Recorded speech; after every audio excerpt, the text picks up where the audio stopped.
Today, I will be signing a disaster proclamation allowing the state to speed up the procurement of the immediate resources needed to help Chicago, Cook County, and other jurisdictions provide humanitarian assistance to the asylum seekers who are being sent to our state with no official advance notice.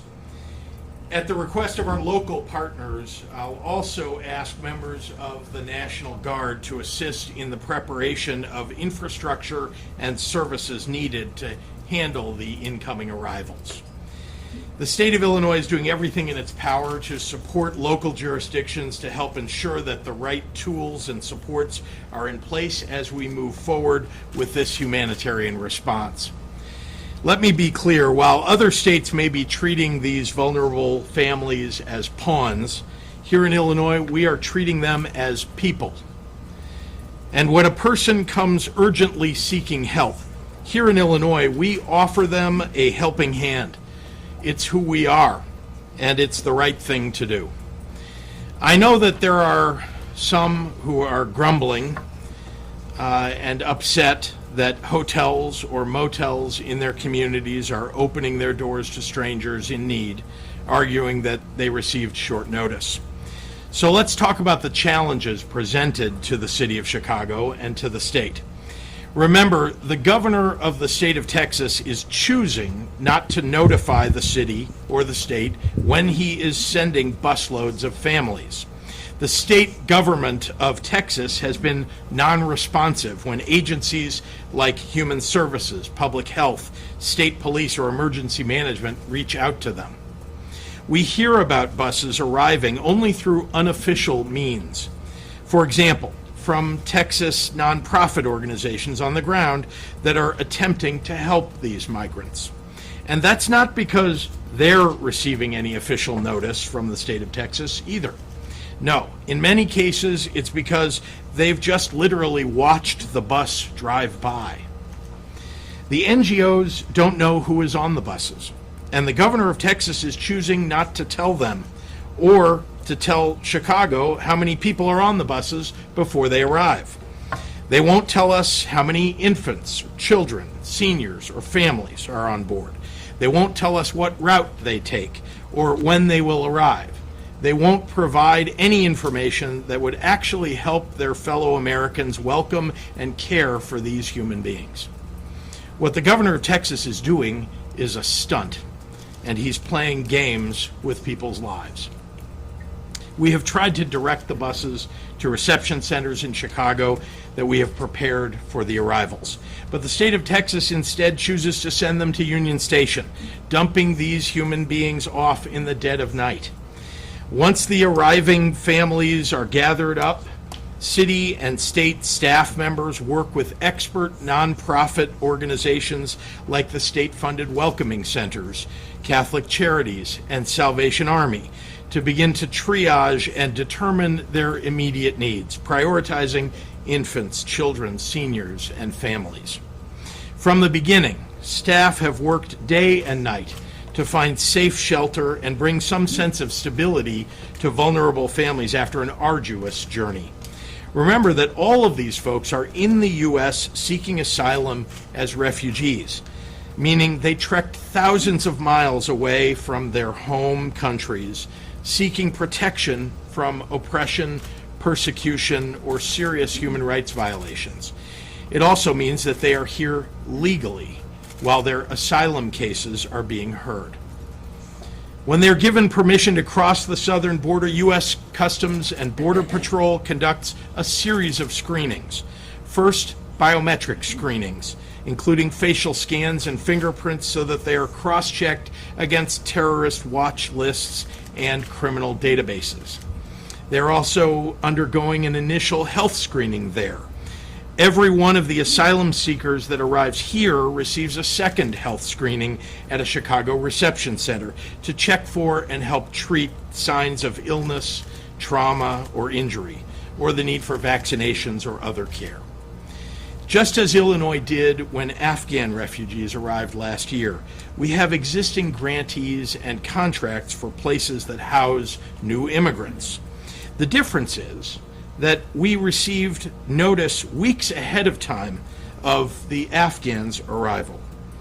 These recent asylum seekers are being sent here from Texas without notice, and we often have between 3 and 24 hours to find shelter for potentially 100 or more people. I'm not going to mince words here. The governor of Texas is forcing on New York and DC and Chicago and potentially other places a needlessly last-minute and complex process that is a heartless display of politics over people. Why not give reasonable notice? Why send these folks only to blue cities or blue states? Why isn't Abbott sending refugees to Mississippi or Oklahoma or Idaho? This is about politics for him, without regard to the fear and anguish and the challenges that it poses for these refugees. But here in Illinois, we refuse to stoop to that man's level. That's why I'm signing this proclamation today, to ensure that these men, women, and children get the services they need: shelter, food, medicine. These are services that they need and they deserve. I am also temporarily deploying 75 members of our National Guard to assist in this effort. These are logistics professionals who will help local governments receive and transport new arrivals, stand up additional housing as needed, and support local government and nonprofits on the ground. I'm calling the National Guard into action on a temporary basis while we put in place additional staffing on the ground. I'm also pursuing every federal resource available to assist in this response. I've personally spoken with members of our congressional delegation to ensure that this is a top priority for them. Now I'd like to talk about the people at the center of all of this. These are people who are in our country legally. I repeat, they have been screened at the border and they have legal permission to temporarily reside in our country. They are asylum seekers, fleeing oppression or persecution in their own countries. They have traveled for months, most often without enough food or medicine or support. Many have literally walked from Venezuela to the U.S. border, seeking safety for themselves and for their families. These are people who have not been accused of doing anything wrong. But upon arrival here, there have been some anti-immigrant people who have tried to label these refugees with vicious suspicions about drugs and guns, accusations of which there is literally not a shred of evidence. The arriving families are poor and they are people of color, and that's apparently all some people need to level baseless accusations. These asylum seekers are women and children, infants and the elderly, mothers and fathers. They are human beings like you and me. Some have a sponsor in Chicago who will care for them. Others have a sponsor elsewhere in the country, and they are moving on once they are rested up. Sometimes they arrive with just the clothes on their backs, the courage to have made this long journey to escape oppression, in hopes that America, a land mostly of immigrants, will give them a new chance at peace and freedom. This is not a time to demonize human beings. This is a time to live up to our values. And in Illinois, we will follow the moral compass that makes this one of the greatest states in the nation. While there are a few local officials who want to play politics around these people's lives, I want to tell you about the kind and generous spirit of many other officials who have quietly extended a helping hand with offers of assistance, donations, and critical supplies.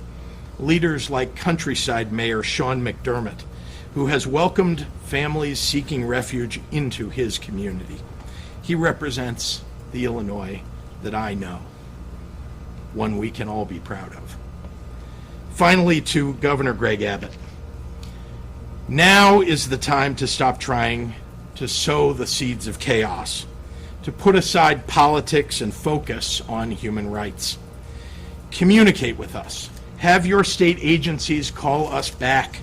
Spare us the unnecessary drama and let us go about the work to resettle these asylum seekers. If you intend to continue shipping people across the country, please offer us the basic courtesy of a week's notice or more before you send busloads so that we can give exhausted refugees, including elderly people, young mothers and their babies, and the immediate opportunity to attain some stability and peace. I want to thank our IDHS Secretary Grace Ho, our IDPH Director Samir Vora, Major General Rich Neely of the Illinois National Guard, and IEMA Director Alicia Tate-Nadeau for their steadfast leadership. I'm so honored to stand alongside Lieutenant Governor Stratton and members of the Latino Caucus as we work together to provide dignity for these arriving families. And of course, to our city and county leaders, Mayor Lori Lightfoot and President Tony Preckwinkle, I'm very pleased that the state can offer our support in your effort to support these asylum seekers. And with that, I'm pleased to turn the podium over to Mayor Lori Lightfoot. Mayor. Thank you.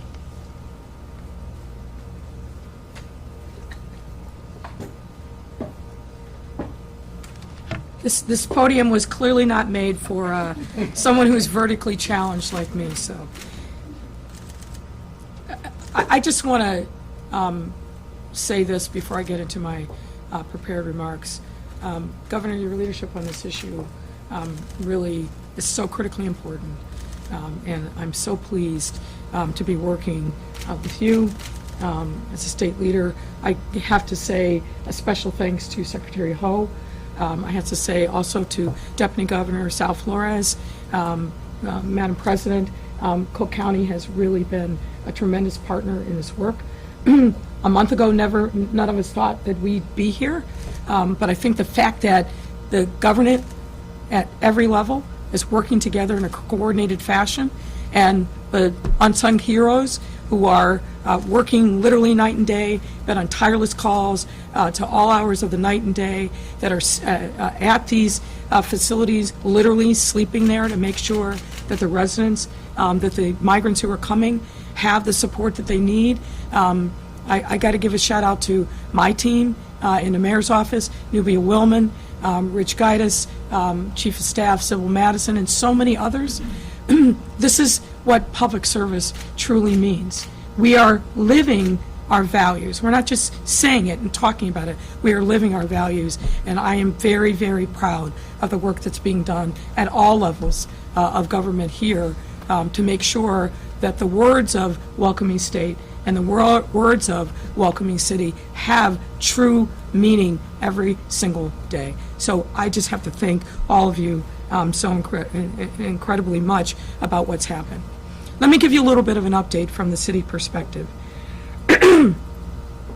Since Governor Abbott created this manufactured crisis, approximately 500 migrants have come to the city of Chicago since August 31st. We do expect this number to grow. We started out with 1 or 2 buses, and now we're seeing a regular cadence. Now, to be clear, as the governor said, and it's 100% true, Governor Abbott clearly has mandated that no one in Texas government, not the social services agencies, not the Texas Rangers, or anyone else, can provide us with any information or notice. The normal lines of communication that we have with state leaders, particularly when it comes to issues of emergency management or law enforcement, he has shut those off from us. So it is a manufactured crisis by ambush, to be very clear. Nonetheless, we have stood tall and worked together, and we will continue to do so. I will say that I welcome Governor Pritzker's declaration today of the state of emergency because, as you heard, it frees up resources from a procurement perspective, but also from the National Guard. And I want to take this moment to thank General Neely, as I have many times over these last couple of years, and also General Tate-Nadeau. When we have come together in crisis, and COVID is the most recent example, the state emergency management authorities and the National Guard have done tremendous, tremendous work. Think, for example, what happened when we set up a vaccination center at the United Center parking lot. The state National Guard was phenomenal in providing resources, as was the state FEMA. I have no doubt that they will stand tall in this moment as well. So I just want to thank you all for that. We need their support to help us organizing the provision of basic needs like food and medical support, and assisting us in the movement of people from place to place. This support will support our goal to provide these new arrivals with a warm welcome and allow them to figure out their next steps. I also want to highlight another point that the governor made. Now, Governor Abbott doesn't see the humanity in any of these people, but we do. And I think you heard that directly from Governor Pritzker. And we dare not lose sight of the fact that these are our brothers and sisters, that these folks have a right to be in a country, and that we have an obligation as a result of that to make sure that we stand up and provide support for them. As the governor said, some will be staying in the Chicagoland area. Some have already plans to go elsewhere in the country. But we have, at a bare minimum, the obligation to provide them with support as they make this transition from the border to the city of Chicago. They have traveled, in many instances, 4 months on foot through difficult circumstances. And they have been shipped on buses. And frankly, I believe that they have been misled. And the only option for them that they've been presented to by the folks in Texas is a free bus ride, because they're not providing any other option to them to go elsewhere into the country where many of them would prefer to go. This is, again, an orchestrated plan to create chaos in Democratic-controlled cities. Make no mistake about it. We've seen pregnant women literally ready to give birth who've been provided next to no support on the buses. Babies, elders, who continue to be treated in a callous manner until they get to the city of Chicago. It's unacceptable. It shouldn't be like this, but it speaks volumes about who Governor Abbott is. And on top of the visible challenges that these folks have faced, there are also those invisible wounds that they have endured and carry with them because of the trauma that they have experienced in their home countries and during their trek from Venezuela to our shores. So imagine experiencing all of this just to be put on a bus with no options for multiple hours, limited food, and limited opportunities for respite, and just getting dropped off without any idea of what the next steps are going to be. We dare not forget the humanity of these men and women and their families. Governor Abbott's political stunt continues to put lives at risk and add unnecessary trauma to the lives of people, human beings, who are simply trying to find safety and start a new life. Neither he nor anyone from his team in Texas will communicate with us. And as I said before, it's clearly there's a mandate, no information. Let them figure it out once the buses arrive. And Governor Pritzker is right that the lack of communication from Texas is creating an intentional chaos to reignite anti-immigrant sentiment and attempt to strain democratic city systems, especially here in Washington, D.C. and in New York. We will not let his plan work. We absolutely will not let that happen. And that's because here in Chicago, we stand united to help migrants get the help, support, and resources that they need. Let me also talk about 2 other points before I yield the podium. The federal government has to step up. I was in Washington, D.C. last week talking to members of Customs and Border Patrol, National FEMA, ICE, and DHS. And we made it very clear, I made it very clear, that our expectation is that they were going to have a plan that features communication and collaboration with interior cities. And they must do that, and they must do that soon. I know that they are under enormous pressures.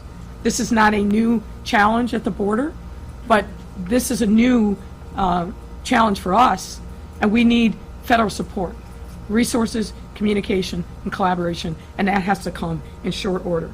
What I will also say, as I said there, any dollar that goes to the state of Texas or the state of Arizona or any other state that is advocating its responsibility and manufacturing this crisis in our cities, every single one of those dollars needs to be committed to cities like Chicago, New York, and Washington, D.C. We should not, and taxpayer dollars should not be used to pay for this kind of callous, inhumane treatment on the part of someone who is racing to the bottom for a political stunt. Those monies need to be reprogrammed and come to us to help support the efforts that we are engaged in to support the migrants who are coming to our cities.